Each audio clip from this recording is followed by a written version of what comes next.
Salut à tous, merci de rejoindre ce tout nouveau numéro de l'émission À l'affiche entre culture et société avec au menu.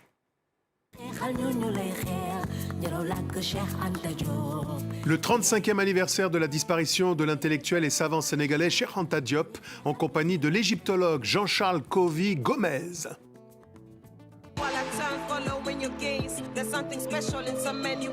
À travers la voix de la chanteuse sénégalo-bissau-guinéenne Poundo, nous tenterons de cerner l'impact et l'influence de l'œuvre de Cheikh Anta Diop sur les artistes de la nouvelle génération.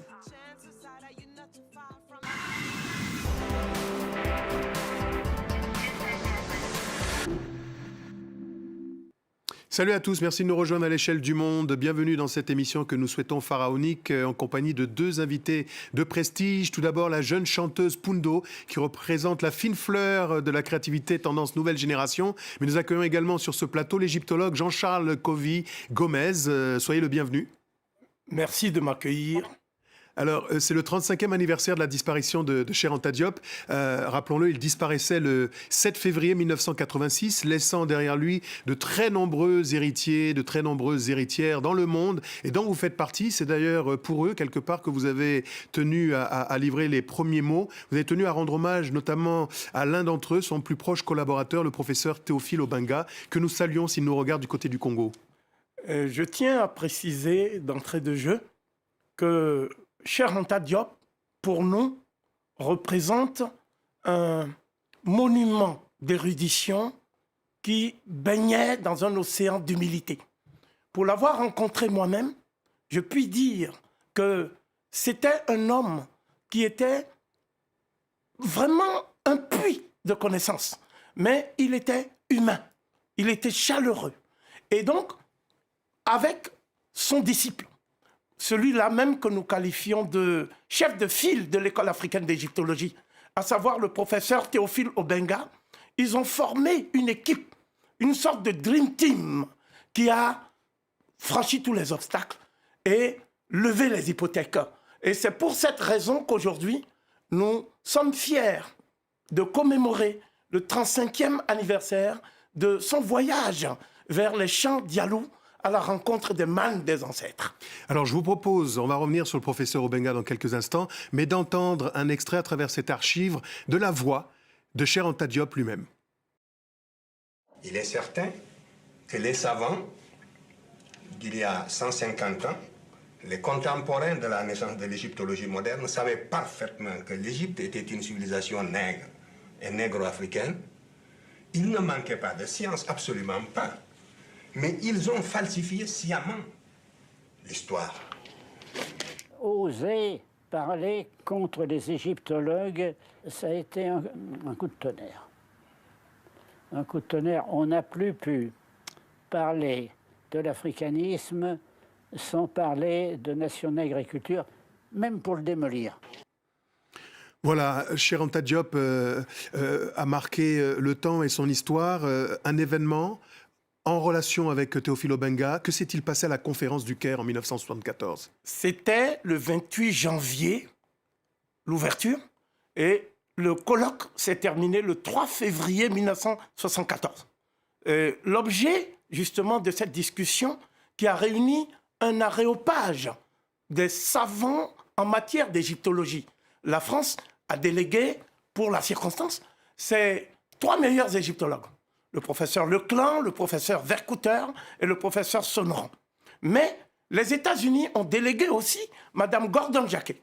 Les Allemands, M. Kaiser, les Scandinaves, Seif Soderberg. Et il y avait donc une vingtaine d'égyptologues parmi les plus qualifiés en matière d'égyptologie. Il y avait un enjeu majeur. Cet enjeu, ce n'était pas l'ethnie des anciens Égyptiens, comme on le dit souvent. Cet enjeu, c'était un dialogue entre les érudits pour dégager un consensus. Et il se trouve que précisément, le consensus, je puis le résumer à travers la conclusion générale des débats, qui a été faite par le professeur Jean Devis, qui était un détracteur de l'œuvre de Cheikh Anta Diop, d'où les conditions d'objectivité réunies. Le texte disait ceci, très précisément: la très minutieuse préparation des interventions des professeurs Cheikh Anta Diop et Obenga n'a pas eu malgré les précisions contenues dans le document de travail préparatoire envoyé par l'UNESCO, une contrepartie toujours égale. Il s'en est donc suivi un réel déséquilibre dans les discussions. Donc cela veut dire que, contre toute attente, un déséquilibre s'est produit en faveur des thèses défendues par 2 Africains contre le reste du monde.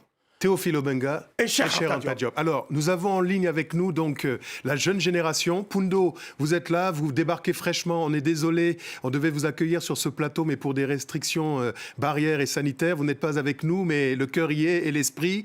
Vous débarquez de New York. Et pour vous, Cheikh Anta Diop représente quoi? Pour moi, Cheikh Anta Diop, c'est un nouveau départ. C'est une clarté absolue, c'est nous redonner une dignité, mais surtout nous donner une histoire. Parce qu'en fait, pour moi, on ne peut pas savoir qui on est tant qu'on ne sait pas d'où on vient. Et en fait, à partir du moment où on a une histoire qui est solide, là, on peut avancer. Et c'est le rêve, et c'est ouvrir le champ des possibles, en fait, tout simplement. Pour nous, pour la jeunesse en tout cas, sachant qu'on a grandi avec une éducation où il n'y avait pas justement tout cet enseignement-là, du coup, on n'avait pas notre identité dans toute son entièreté. Et là, on l'a retrouvée grâce à lui. Alors, on parle de tout un courant qui s'appelle l'afrofuturisme, qui essaime jusqu'aux États-Unis. On a vu des artistes afro-américains revendiquer dans leurs clips cet héritage. Ça va des Roots en passant par d'autres que vous connaissez aussi bien que nous, voire mieux. Est-ce que vous vous sentez appartenir à cette génération qui revendique l'afrofuturisme? Oui, complètement. Je suis complètement dans cette génération. J'utilise des signes, je veux dire des choses ancestrales, des choses qu'on connaît, des traditions, des choses qui nous appartiennent et qui existent déjà, qui sont déjà dans le passé ou dans le présent. Et je m'en sers pour réinventer le futur. Donc vraiment, je m'appuie sur l'enseignement de mes ancêtres pour inventer ce futur que j'aimerais voir s'ouvrir devant mes yeux. Ouais. Eh bien, cette traduction, elle est artistique à travers vos clips. On regarde tout de suite un extrait. I didn't take my life for granted. Mama, yeah, he told me well. I shouldn't be a fighter. I am not an outsider. His courage is on glory.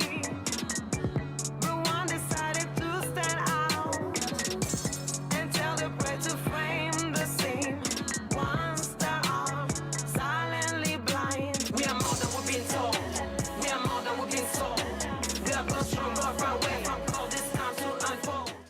Quel héritage pour la jeunesse africaine? C'est une question qui se pose. Quel est l'héritage de Cheikh Anta Diop, de ses œuvres fertiles? Depuis Dakar, nous allons rejoindre l'un des chefs de file de la nouvelle génération des réalisateurs et des producteurs de films et séries. C'est Pape Sarr. Que représente pour vous Cheikh Anta Diop?